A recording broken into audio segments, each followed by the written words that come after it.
हिंदू पौराणिक ग्रंथों में अनेकों अनेक श्रापों का वर्णन मिलता है। पहले के युगों के लोगों में इतनी आध्यात्मिक शक्ति होती थी कि अगर किसी को श्राप दे दें या वरदान दे दें तो वैसा का वैसा फलीभूत हो जाता था। श्राप से इंसान और भगवान दोनों ही नहीं बच पाए। हिंदू धर्म ग्रंथों में ऐसे ऐसे विचित्र प्रकार के श्रापों का वर्णन मिलता है जिन पर आज के समय में विश्वास कर पाना मुश्किल है। किसी को संभोग करते ही मरने का श्राप मिला तो किसी को नपुंसक या स्त्री बनने का श्राप मिला। आइए देखते हैं ऐसे 12 विचित्र श्राप और उनके पीछे का कारण और रहस्य। वीडियो को पूरा जरूर देखें और कमेंट करके बताएं कि आपको सबसे विचित्र श्राप कौन सा लगा। साथ ही वीडियो को अभी लाइक करें। पहला श्राप युधिष्ठिर का स्त्री जाति को। महाभारत के शांति पर्व के अनुसार युद्ध समाप्त होने के बाद जब कुंती ने युधिष्ठिर को बताया कि कर्ण तुम्हारा बड़ा भाई था तो पांडवों को बहुत दुख हुआ। तब युधिष्ठिर ने विधि विधान पूर्वक कर्ण का भी अंतिम संस्कार किया।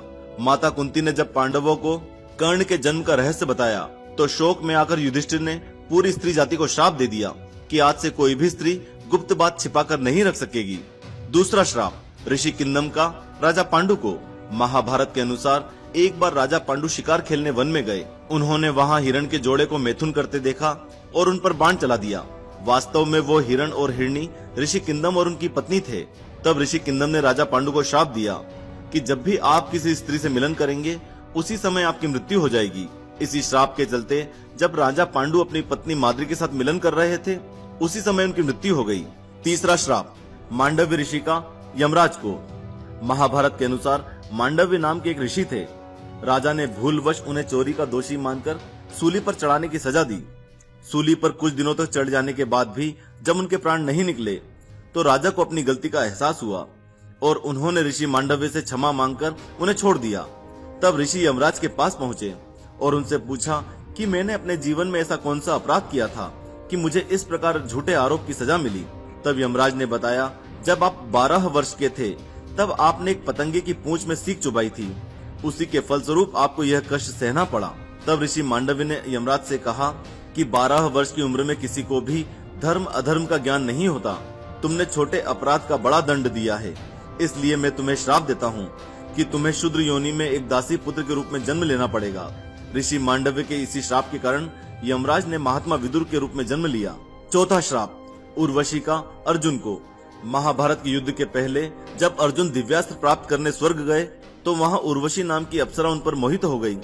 यह देख अर्जुन ने उन्हें अपनी माता के समान बताया। यह सुनकर क्रोधित उर्वशी ने अर्जुन को श्राप दिया कि तुम नपुंसक की भांति बातें कर रहे हो, इसलिए तुम नपुंसक हो जाओगे।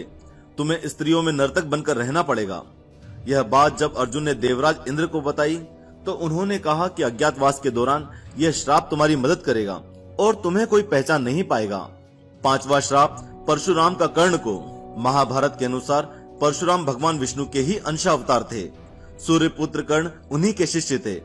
कर्ण ने परशुराम को अपना परिचय एक ब्राह्मण के रूप में दिया था। एक बार जब परशुराम कर्ण की गोद में सिर रखकर सो रहे थे उसी समय कर्ण को एक भयंकर कीड़े ने काट लिया।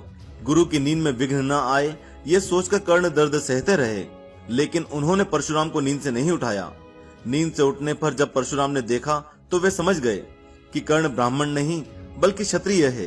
तब क्रोधित होकर परशुराम ने कर्ण को श्राप दिया कि मेरी सिखाई हुई शस्त्र विद्या जब तुम्हें सबसे अधिक आवश्यकता होगी उस समय तुम वह भूल जाओगे। छठा श्राप तपस्विनी का रावण को। वाल्मीकि रामायण के अनुसार एक बार रावण अपने पुष्पक विमान से कहीं जा रहा था, तभी उसे एक सुंदर स्त्री दिखाई दी जो भगवान विष्णु को पति रूप में पाने के लिए तपस्या कर रही थी। रावण ने उसके बाल पकड़े और अपने साथ चलने को कहा। उस तपस्विनी ने उसी क्षण अपनी देह त्याग दी और रावण को श्राप दिया कि एक स्त्री के कारण ही तेरी मृत्यु होगी। सातवां श्राप गांधारी का श्री कृष्ण को। महाभारत के युद्ध के बाद जब भगवान श्री कृष्ण गांधारी को सांत्वना देने पहुंचे तो अपने पुत्रों का विनाश देखकर गांधारी ने श्री कृष्ण को श्राप दिया कि जिस प्रकार पांडव और कौरव आपसी फूट के कारण नष्ट हुए हैं उसी प्रकार तुम भी अपने बंधु बांधवों का वध करोगे। आज से 36वें वर्ष तुम अपने बंधु बांधवों और पुत्रों का नाश हो जाने पर एक साधारण कारण से अनाथ की तरह मर जाओगे। गांधारी के श्राप के कारण ही भगवान श्री कृष्ण के परिवार का अंत हुआ। आठवां श्राप तुलसी का श्री गणेश को। ब्रह्म वैवर्त पुराण के अनुसार एक बार तुलसी देवी गंगा तट से गुजर रही थी। उस समय वहां श्री गणेश तप कर रहे थे। श्री गणेश को देखकर तुलसी का मन उनकी ओर आकर्षित हो गया। तब तुलसी ने श्री गणेश से कहा कि आप मेरे स्वामी हो जाइए। लेकिन श्री गणेश ने तुलसी से विवाह करने से इनकार कर दिया। क्रोधवश तुलसी ने श्री गणेश को 2 विवाह करने का श्राप दिया और श्री गणेश ने तुलसी को श्राप दिया कि तुलसी की शादी एक असुर से हो, जिसके फलस्वरूप जालंधर से तुलसी का विवाह हुआ और गणेश जी का रिद्धि सिद्धि से। 9वां श्राप, नंदी का ब्राह्मण कुल को श्राप।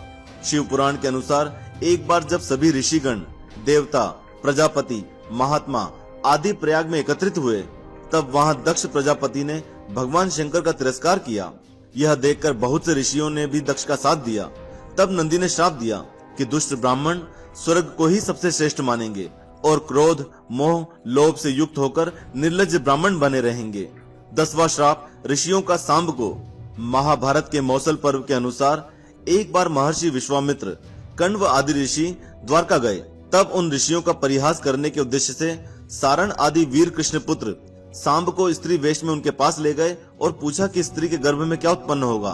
क्रोधित होकर ऋषियों ने श्राप दिया कि श्री कृष्ण का ये पुत्र वृष्णि और अंधक वंशी पुरुषों का नाश करने के लिए लोहे का एक भयंकर मुसल उत्पन्न करेगा, जिसके द्वारा समस्त यादव कुल का नाश हो जाएगा। 11वां श्राप, नंदी का रावण को। एक बार रावण भगवान शंकर से मिलने कैलाश गया।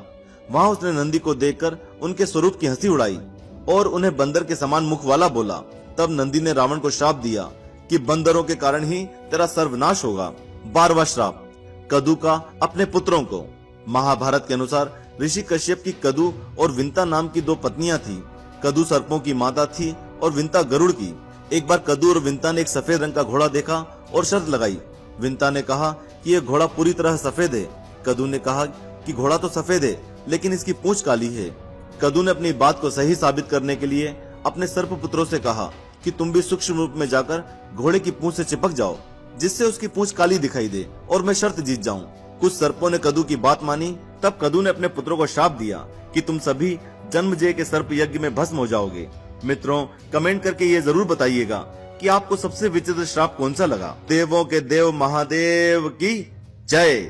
हर हर महादेव।